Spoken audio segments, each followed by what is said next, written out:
사람은요, 누구나 칭찬받고 인정받는 것을 좋아합니다. 근데 한번 잘 생각해 보십시오. 누군가 나를 칭찬했을 때요, 누가 나를 인정해 줬을 때 내가 기분이 좋다? 그 왜 기분이 좋을까요? 그 사람이 하는 말, 그 자체가, 그 칭찬의 내용 자체가 우리를 기분 좋게 만드는 것은 아니라는 겁니다. 무슨 말이냐면요, 우리를 기분 좋게 만드는 것은요, 우리를 향한 그 칭찬과 인정이 내가 타당하다고 느끼기 때문에 기분이 좋은 거거든요. 예를 들어 누가 봐도 건강이 위험할 정도로 과도하게 살찐 사람에게 누군가 칭찬을 하면서 너무너무나 보기 좋다고 건강해 보인다고 얘기해봤다고 생각해 보십시오. 물론 그 건강하다, 건강해 보인다라는 말 자체는 칭찬이지만 그 말을 들은 사람이 타당하다고 생각하지 않기 때문에 그 사람은 기분이 좋을 수가 없다는 거예요. 반대로 부지런하려고 열심히 살려고 노력하는 사람에게 당신은 참 성실해 보인다 라고 칭찬을 해보십시오. 아마 그 말을 들은 사람은요, 기분이 하늘을 나는 듯한 기분이 들 겁니다. 이는 누구에게 칭찬을 받았느냐에 따라서도 다릅니다. 예를 들어 내가 정신병동에 가게 되었는데요. 거기서 어떠한 환자를 만나게 됐다고 생각해 보십시오. 그 환자가 날 보자마자 헐레벌떡 눈이 동그래져서 달려왔습니다. 그리고 나에게 말하는 거예요. 신이 나에게 계시를 주셨어요. 지금 저 문을 넘어오는 10번째 사람이 바로 너무나 특별한 사람이라고. 그런데 마침 딱 당신이 10번째로 넘어온 사람입니다. 당신은 너무나 특별해요. 당신을 통해 이 세상에 아주 놀라운 일이 일어날 겁니다. 라는 말을 들었어요. 어떻습니까? 나의 기분이 좋을까요? 역시 나는 특별한 사람이었어. 라는 이런 확신이 들까요? 그러시면 안 되겠죠. 그러시면 안 됩니다. 왜 그렇죠? 그 사람은 신뢰할 수 있는 사람이 아니기 때문입니다. 그의 칭찬과 인정이 타당하지 않다는 거죠. 아무에게나 아무 말이나 인정받는다고 좋은 게 아니고요. 누구에게 그리고 무엇을 인정받느냐 이게 중요하다는 겁니다. 우리는 지금 AI 시대에 살고 있습니다. 아주 오래전에 산업화 시대가 시작되었고요. 산업화 시대가 시작되며 인간의 모든 것들이 정말 많이 달라졌죠. 정말로 많이 편해졌습니다. 그리고 이후에 정보화 시대가 시작되며 또한 많은 것들이 달라지고 많은 것들이 이전보다 더 빠르게 변화되기 시작했습니다. 그리고 지금은 AI 시대입니다. 여러분 혹시 AI 시대가 왔다는 걸 언제 가장 느끼셨습니까? 저는 2016년인데요. 어떻게 그렇게 날짜까지 딱 기억하냐? 그때가 언제냐면 바로 이세돌 선수가 알파고와 바둑을 두었을 때입니다. 이세돌 선수가 그 당시에 제일 강한 바둑 기사였거든요. 근데 컴퓨터 알파고와 바둑을 두는데요. 변칙수를 둬서 1승을 따내긴 했지만요. 모든 게임을 마친 결과 결국 1승 4패로 컴퓨터에게 지게 됐었죠. 저는 그때가 가장 피부에 와닿았던 것 같습니다. 놀랍기도 하고 두렵기도 하고 정말 시대가 변하고 있구나가 아니라 이미 많이 변했구나라는 걸 느꼈다는 거예요. 그때로부터 이제 아직 10년이 안 지났죠. 이제 한 9년 정도 지나고 이제 내년이 10주년이 되는 건데요. 아마 지금 프로기사가 컴퓨터와 바둑을 두면 결과가 어떨까요? 아마 그때보다 더 결과가 좋지 않을 확률이 높습니다. 그만큼 우리는 변화된 시대, 기계화와 정보화를 인공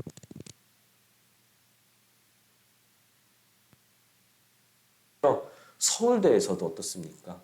중간고사를 AI로 대신 치러서 근데 이게 걸렸죠. 그래서 뭐 다 재시험이다. 뭐 이런 결과가 나왔는데요.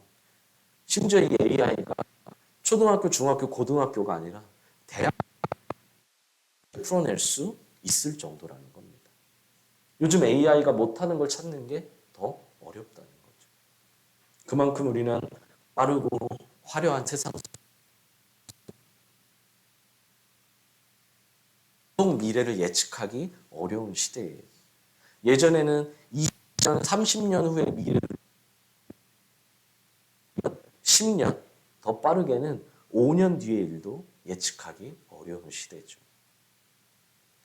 이런 시대에서도요, 가장 중요한 사실, 결코 잊지 말아야 할 사실이 있습니다.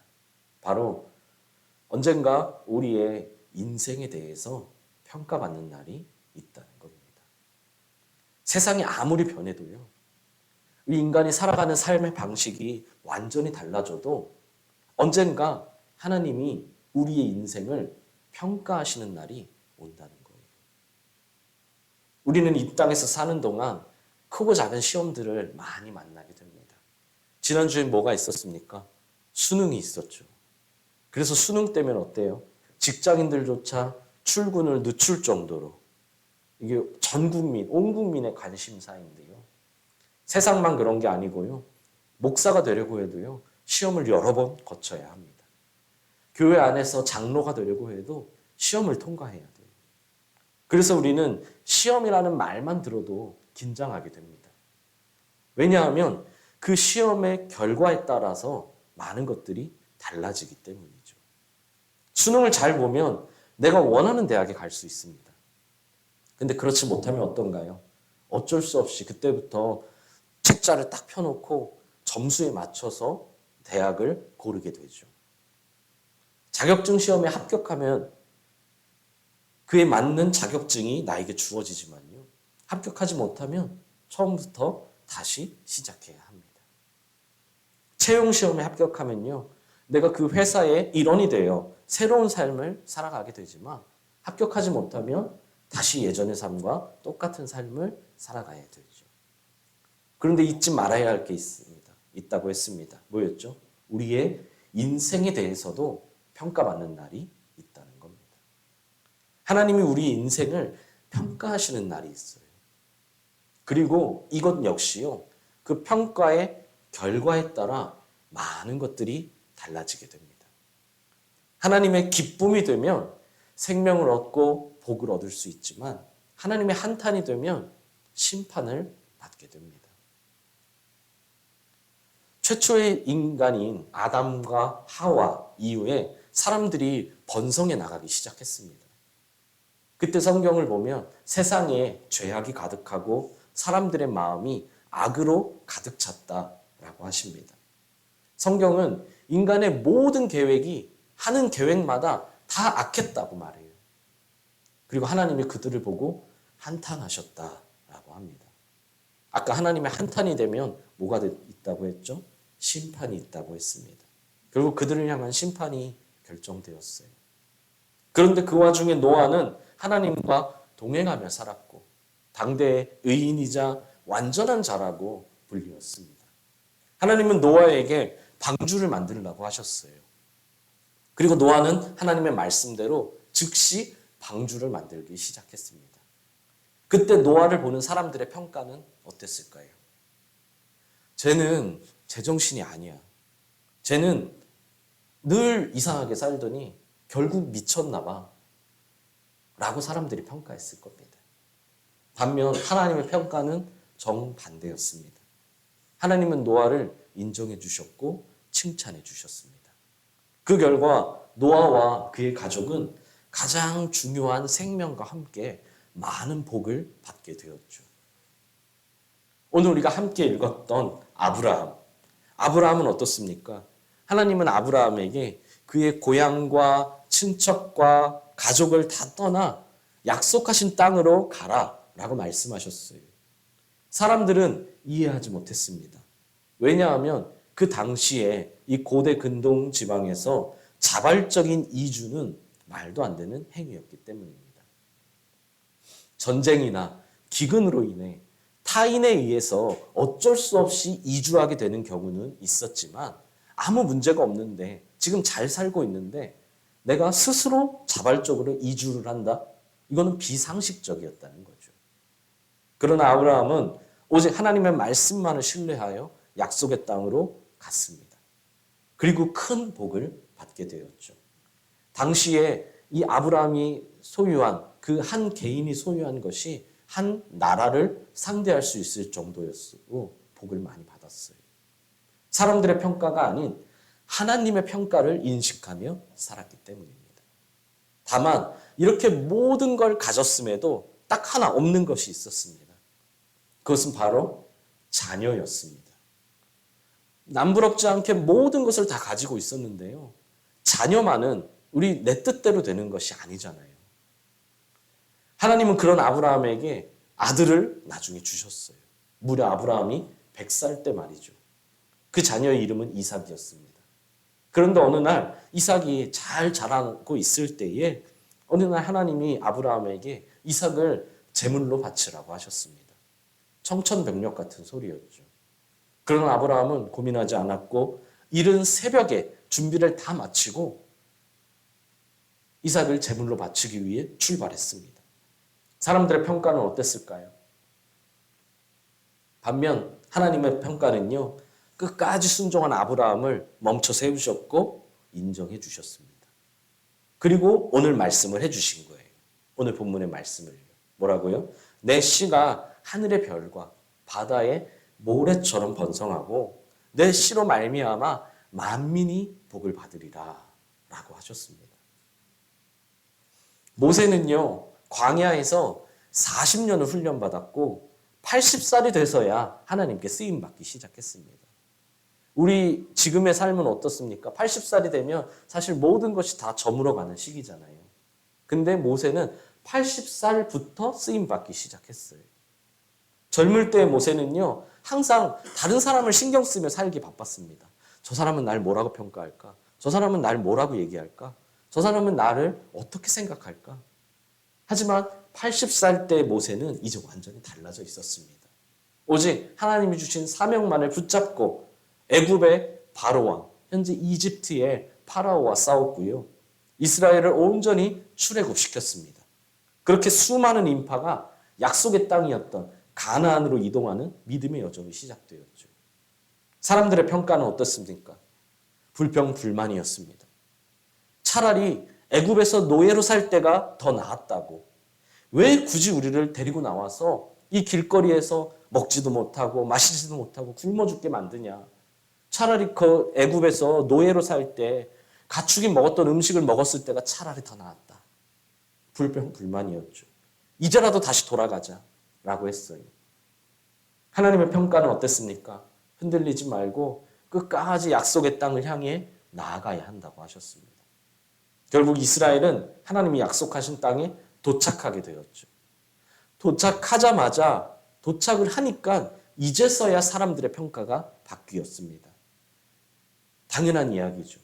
하나님이 약속하신 땅에 도착해서 거기서 살아가는 게 어떻게 애굽에서 노예로 살며 하루 종일 종살이하며 살 때와 비교가 되겠습니까? 사람들의 평가와 하나님의 평가가 처음에는 정반대였지만 우리는 끝을 보면 결국 우리가 무엇을 따르며 살아야 할지는 자명하다는 겁니다. 또한 약속의 땅에 들어가기 직전에요. 12명의 정탐꾼을 보냈어요. 이 12명이 무사히 정찰을 다녀와 보고했습니다.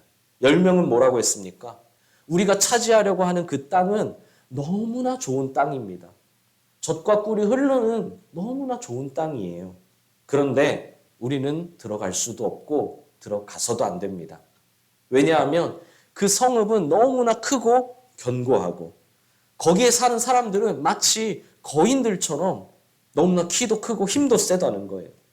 그들이 볼 때 우리는 마치 메뚜기처럼 연약하다라고 했습니다. 하지만 나머지 2명은 뭐라고 했습니까? 앞에 10명이 말한 것들은 다 사실이라고 했습니다. 틀린 말은 하나도 없다고 했습니다. 다만 하나님이 우리와 함께 하시기 때문에 우리가 메뚜기라면 그들은 메뚜기 밥이라고 했습니다. 서둘러 약속의 땅을 취하러 가자. 반드시 이길 수 있다라고 했었죠. 이게 바로 사실보고와 믿음보고의 차이입니다. 사실보고는 사람들의 평가에 집중하며 살아갑니다. 하지만 믿음보고는요, 하나님의 평가에 집중하죠. 우리는 둘 중에 무엇에 집중하며 살아야 할까요? 마지막으로 다윗을 보십시오. 다윗은 교회 안 다니는 사람들도 다 알 정도로 유명한 사람입니다. 근데 그의 이미지와요, 실제 그의 모습은 생각보다 많이 다릅니다. 이미지는 어떻습니까? 다윗 하면 거인이었던 골리앗의 키가 그 당시에 최소한 2m 이상이라고 보거든요. 당시에 2m면 어마어마하게 큰 거예요. 그 2m가 넘는 골리앗을 단번에 무너뜨린 용맹한 사람. 전쟁에 나갈 때마다 항상 승리하는 위대한 장군. 이게 바로 다윗의 이미지죠. 그러나 실제로는요, 키도 작고요. 그렇게 잘생기지도 않았고요. 힘도 센 편이 결코 아니었습니다. 오히려 일반적인 군인보다 힘이 약하다고 할 정도였죠. 하나님이 다윗을 어떻게 설명하십니까? 성경을 보면요, 하나님이 다윗을 보고 이렇게 말해요. 그의 용모와 키를 보지 말아라. 나는 그런 조건을 보고 다윗을 뽑은 게 아니다. 사람은 외모를 보지만 나는 중심을 본다. 라고 하십니다. 근데 이게요, 하나님의 평가를 신경 쓰며 사는 사람에게는요, 굉장한 칭찬입니다. 참 듣기 좋은 말이에요. 근데 사람들의 평가를 신경 쓰는 사람에게는 어떻습니까? 그렇게 썩 기분 좋은 말은 아니에요. 그죠? 누군가 저를 만약에 소개한다고 해보십시오. 수원동행교회 이성주 목사라는 사람이 있는데 그 목사님이 참 좋은 분이야. 참 좋은 분인데 얼굴이랑 키는 그냥 신경 쓰지 말고 다른 사람들은 외모를 보지만 나는 외모가 아니라 중심을 봐. 그러니까 그 목사님 얼굴은 외모는 좀 보지 말고 그 목사님의 마음을 봐. 이게 하나님이 보실 때는 칭찬이지만 이게 일반적인 기준으로 볼 때는 이게 사실 조금 기분이 나쁠 수 있는 말이에요. 근데 다윗이 그랬다는 겁니다. 이렇게 겉으로 볼 때는 보잘것없는 다윗이었습니다. 그러나 그는 누구보다 훌륭한 사람이었고 뛰어난 왕이었습니다. 이스라엘의 수많은 왕들을 비교할 때 그 기준은 항상 다윗이었어요. 그 누구도 다윗보다 나은 왕이 없었죠. 이처럼 성경에 등장하는 모든 인물들이 그랬고요. 인류 역사에 나타나는 모든 사람들이 그랬습니다. 그들 중에는 사람들의 평가를 신경 쓰며 살았던 사람이 있었고 누군가는 하나님의 평가를 신경 쓰는 사람이 있었습니다. 결과는 어땠습니까? 둘 중에 누가 좋은 결과를 얻었습니까? 둘 중에 누가 끝까지 복을 받게 되었습니까? 한국인은 그 어느 나라 사람들보다도 이 평가에 민감한 민족입니다. 그게 어느 정도냐면 어때요? 유치원에 들어가기 위해 요즘에 입학시험을 보고요. 그리고 그 입학시험을 준비하기 위해 학원을 다닙니다. 유치원을요. 물론 다 그런 것은 아니지만요. 극단적으로 나타나는 현상들이 그렇다는 거예요. 평가에 너무나 민감하다 보니까 지나친 경쟁을 하게 된다는 겁니다. 단점만 있는 것은 아닙니다. 아마 한국인의 이러한 특징들 때문에 세계에서도 깜짝 놀랄 한강의 기적이 일어나지 않았습니까? 전 세계에 이렇게 우리나라처럼 폐허가 된 상태에서 출발하는 나라 중에 세계 각국의 도움을 받아서 이렇게까지 발전한 나라는 전 세계 한국이 유일합니다. 지금 잘 살기 때문에 말하는 게 아닙니다. 애초에 1980년대, 90년대 그 정도의 성장한 것만도 전 세계에서 한국이 유일해요. 지금은 이렇게 세계에서 알아줄 정도가 된 것은 정말 독보적인 일이고요. 또한 복음이 어땠습니까? 복음이 한국에 들어오기 시작해서 순식간에 전국에 퍼져나가게 된 것. 이것도요, 사실 이러한 특성 때문입니다. 하나님의 평가가 있다는 걸 알고 그 평가를 잘 받고 싶어 했던 사람들 때문에 복음이 그래서 전국 방방곳곳에 교회가 없는 곳이 없잖아요. 그런데 갈수록 이 하나님의 평가를 신경 쓰는 사람들이 점점 줄어들고 있습니다. 하나님의 평가를 신경 쓰지 않는 만큼 오로지 세상의 평가에만 더 집중하며 살아갑니다. 근데요, 신경을 안 쓴다고 해서 하나님의 평가가 없는 것은 아닙니다.